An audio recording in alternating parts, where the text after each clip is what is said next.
Beautiful Disaster, an ode to Fry's Electronics.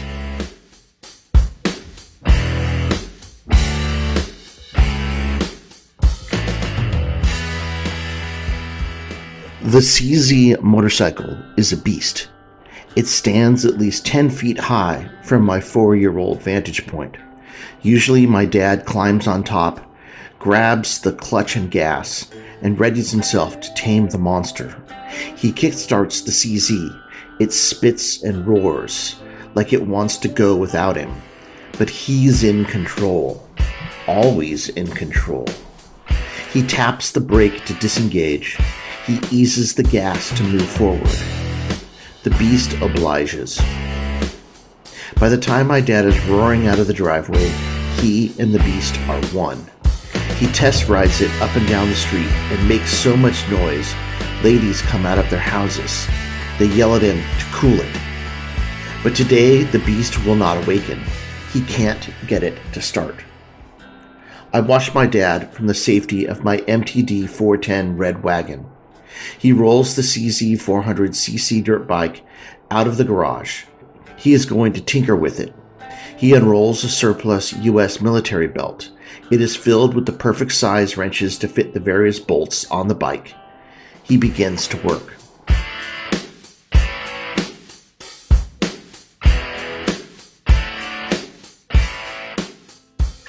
My dad brings home blank green bar paper from his job at Hughes Aircraft.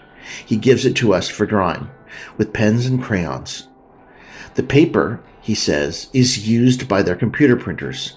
I'm fascinated by the holes on each side. Used to feed through the printer, they pull off to make confetti. Sometimes the paper is not completely blank.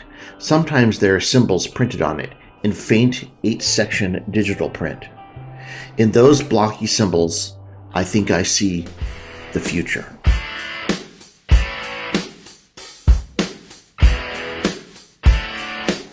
My dad fixes his motorcycle himself, in the middle of the driveway. When he needs parts, he jumps in the white International pickup.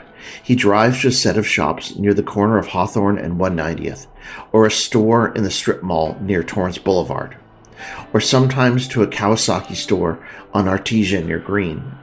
He talks to the owners and finds what he needs. Then he goes back to the driveway to work on his machines. He finesses the tools with a few and goddammits invested until everything works again. Then he tests the bike up the hill, and the ladies come out of their houses and yell for him to cool it. He rides back into the driveway. He pulls off his white Scott helmet. He beams with a smile. I'm not sure he's felt a better day in his entire life.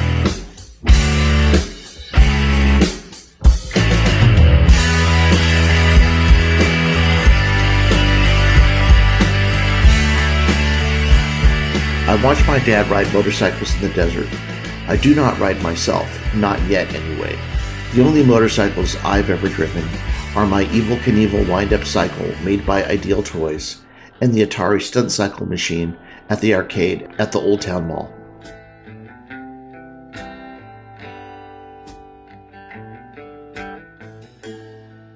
From the 1950s to the 1990s, as the South Bay is the center of aerospace technology in Southern California, and as the 80s home computer industry booms, computer stores pop up all around the cities to serve the pastime of the engineers. Computerland, Simply Software, Radio Shack, B. Dalton Software, etc. Some exist in the same strip malls that hold motorcycle shops. My favorite is HW Computers on Artesia in Redondo next to a coin laundry. I spend many hours inside that store, gazing at the software packages, hoping to one day have a computer of my own.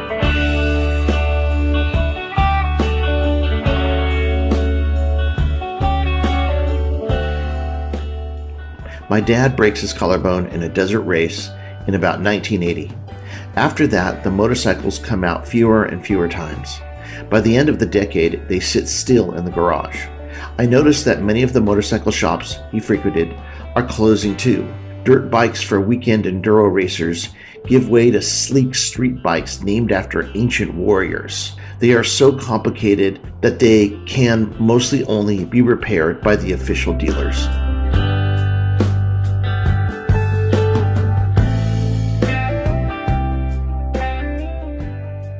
In 1983, I finally get a computer of my own. My twin brother sits next to me as we map out our next step, 1 byte at a time. I write my first basic program and save it to my own 5.25-inch floppy disk. I think I see the future. I don't think I felt a better day in my entire life.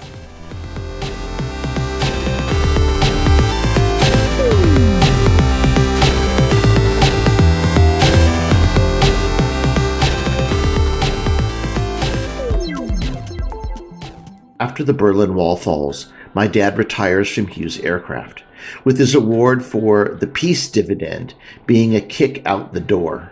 He takes my brother and I riding motorcycles with him one more time, to get us away from our computers, to go to Lake El Mirage. I watch him riding free and easy for the first time in years. I love it too, but I fall and hurt my knee. My dad says he will get me some padded pants, but the few stores that exist don't carry all the products they used to, and for some reason, we never go again.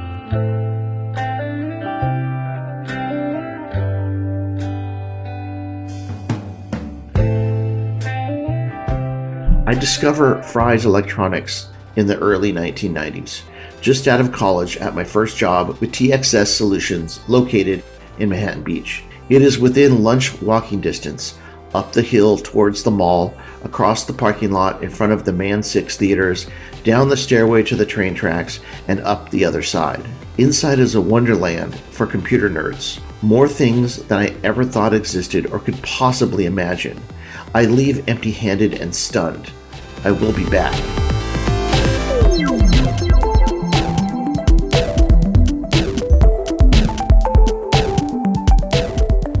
Fry's Electronics opened in 1986 in the Silicon Valley by the Fry brothers, David, John, and Randy. They were the sons of Bay Area supermarket entrepreneur Charles Fry, selling computers and computer parts to the mass of engineers. Its no-nonsense style with cheap prices and necessities is a hit with frugal engineers of a struggling industry looking for the next big thing.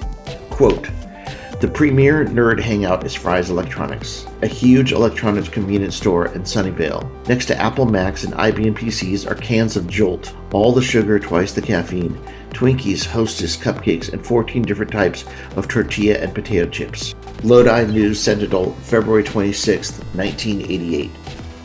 As the locations of Fry's spread, most incorporate themes. NASA space, Alice in Wonderland, etc. The Fry's in Manhattan Beach is small. There is a water feature left over in the atrium from the office building that came before, so I guess that's why it is Hawaiian themed. You'd never get away with that theme now. Tiki statues mixed with men in white collars carrying 14.4K modems in one hand and SVGA graphics cards in the other. This is the 90s, an island before the storm.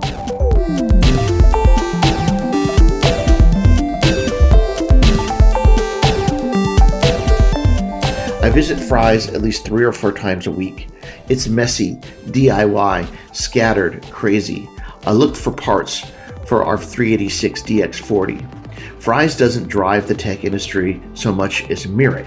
Aisles upon aisles of software, memory, CPUs, peripherals, nerds. The checkout lane passes through racks of soda, chips, candy, tech and men's magazines, and deodorant. When I get to the front of the line, 25 cash registers greet me. I stand alert, waiting to hear a number called out to lure me to the altar.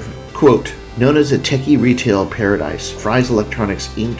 has built a reputation on stocking gobs of PCs, printers, software, peripherals, and other must-haves, such as potato chips and soda and NoDos for those hopelessly glued to their computer tubes. In just 1 decade, that old formula has elevated Fry's into a powerful industry player." Lodi News Sentinel, January 2nd, 1997.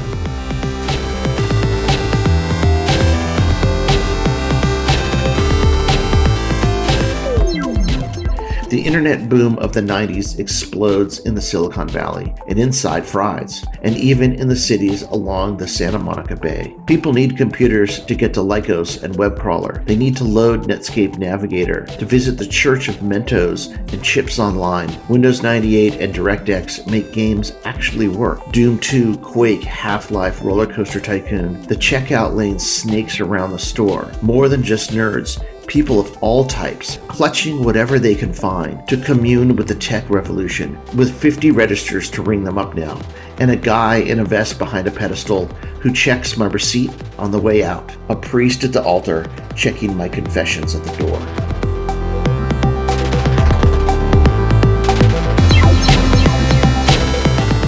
We buy my dad a computer, a Pentium, but it sits idle in his room. He shuffles by it, just like he shuffles by the now dormant dirt bikes in the garage. Even a CD-ROM copy of Motocross Madness can't force him into the digital world. He lays on his bed. He reads the Bible often now, his mortality on display. One day he removes the Pentium from his room. "It's giving me migraines," he says. "I think it's evil," he tells me, but I don't think he ever turned it on.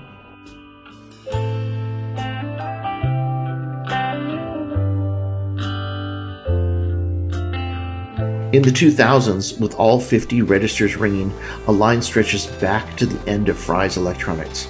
It feels like the dream will never end. The computer store that I fell in love with as a kid is now the everybody store, and for the first time in my life, I feel my nerddom become mainstream. I watch in awe. I think, this is the future.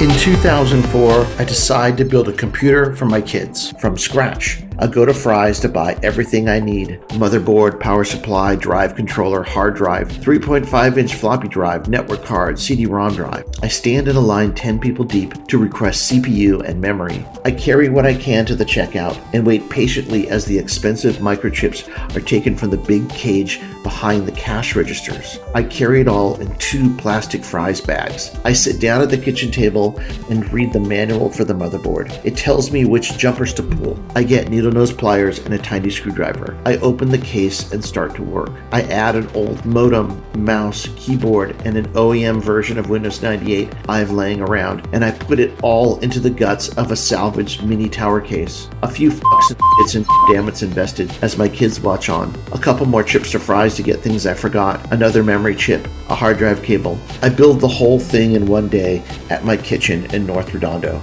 I visibly wince as I flip the power switch. I'm half expecting an explosion, but the BIOS boots, which means I've done something right. The hard drive format's okay. All looks good. I install Windows and it finishes close to 8 o'clock at night. My little kids watch as I load up the Disney Winnie the Pooh CD-ROM. I hear squeals of delight. I stand back and look at the scene. The SVGA CRT monitor glowing brightly in their faces as the late summer sun sets. Tigger sings a song I've heard a million times from the DVD, one I'll hear a million times more. And then I think, I did this. I don't think I felt a better day in my entire life.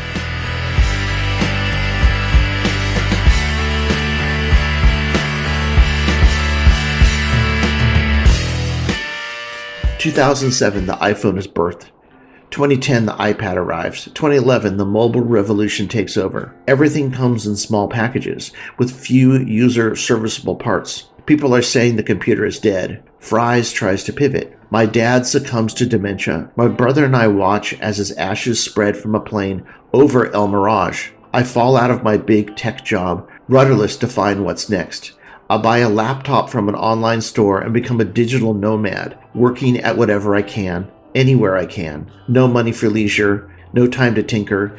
It's years before I'm back at Fry's. Important. Do not open the Apple product. Opening the Apple product may cause damage. That is not covered by this warranty. Only Apple or an AASP should perform service on this Apple product. Netflix streams, Steam rises, PlayStation, Xbox, Nintendo open digital stores, Disney goes plus, Fry's sells physical things to physical people: CDs, DVDs, software. Their stock dwindles. Too many boxes on the shelf have return slips attached. The lines get shorter and shorter. 50 cash registers remain, but most are tombstones. Who needs to buy parts when your warranty is voided for trying to fix it yourself? When the future actually arrives, it's not what I expected at all.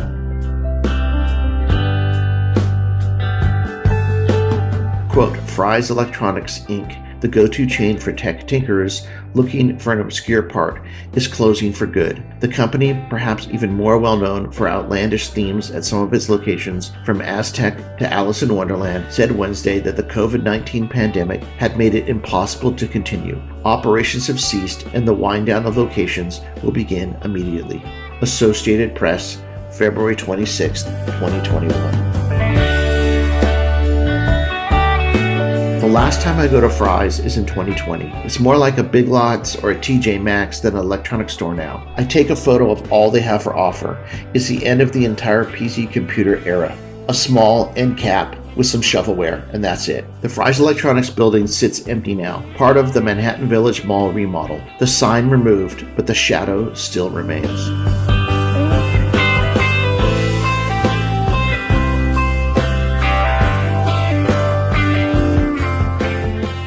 September 2023. I'm writing a story just like this, and my laptop crashes. No joke. The hard drive has bad sectors. Windows 11 gives me the blue screen of death. I get random warnings of memory errors. I have an extended warranty, but they are more hassle than value. I back up what I can and resign myself to buying a new laptop. But then I stop. I think back to that day when my kids first played a CD-ROM on a computer I made for them with parts from Fry's Electronics. How far I've fallen. I search YouTube for information about my own laptop. I find a video on how to add a new SSD drive. I find one on how to upgrade the memory and about how to configure Windows 11 for it. I buy the parts for $100 on Amazon.